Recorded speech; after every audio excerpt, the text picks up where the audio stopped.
L'Institut de recherche vaccinale, le VRI, a mis au point un vaccin thérapeutique pour les patients porteurs du virus du sida qui est produit par le Centre de thérapie cellulaire de Gustave-Roussy. L'objectif de ce traitement est de stimuler des réponses immunitaires contre le VIH afin de diminuer le réservoir viral chez des malades pour lesquels le virus est indétectable dans le plasma grâce aux thérapies médicamenteuses. Aujourd'hui, les traitements classiques permettent d'arrêter la multiplication très active du virus et de le rendre indétectable. Cependant, à partir de réservoirs, le virus peut se multiplier à nouveau, ce qui explique une réapparition de la réplication virale lors de l'arrêt des traitements. De nouvelles stratégies sont à l'étude afin d'éliminer ces cellules dites latentes. Parmi celles-ci, le VRI développe depuis de nombreuses années des stratégies d'immunothérapie à base de vaccins thérapeutiques utilisant des cellules dendritiques.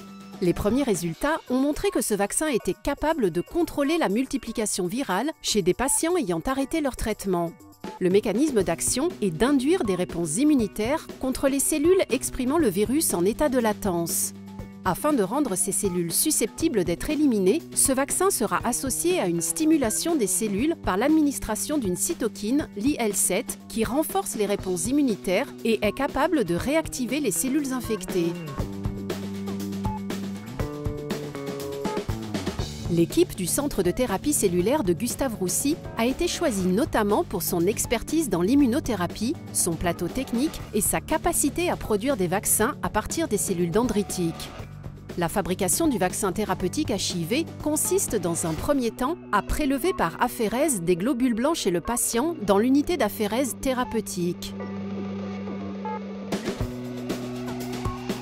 La seconde grande étape se déroule au laboratoire de thérapie cellulaire où est réalisée la phase d'élutriation. Cette phase permet d'isoler les monocytes des lymphocytes et des polynucléaires.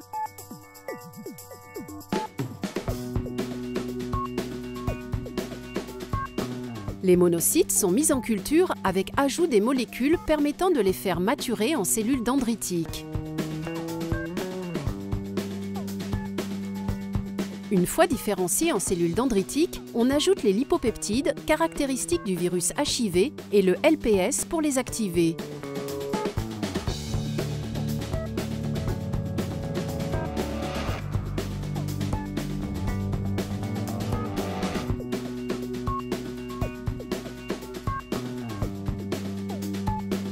Suivront la phase de lavage puis l'alicotage en préparation injectable.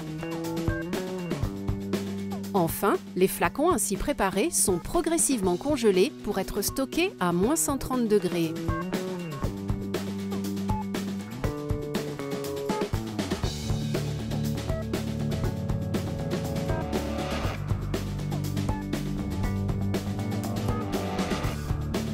Le vaccin thérapeutique HIV a terminé sa phase préclinique.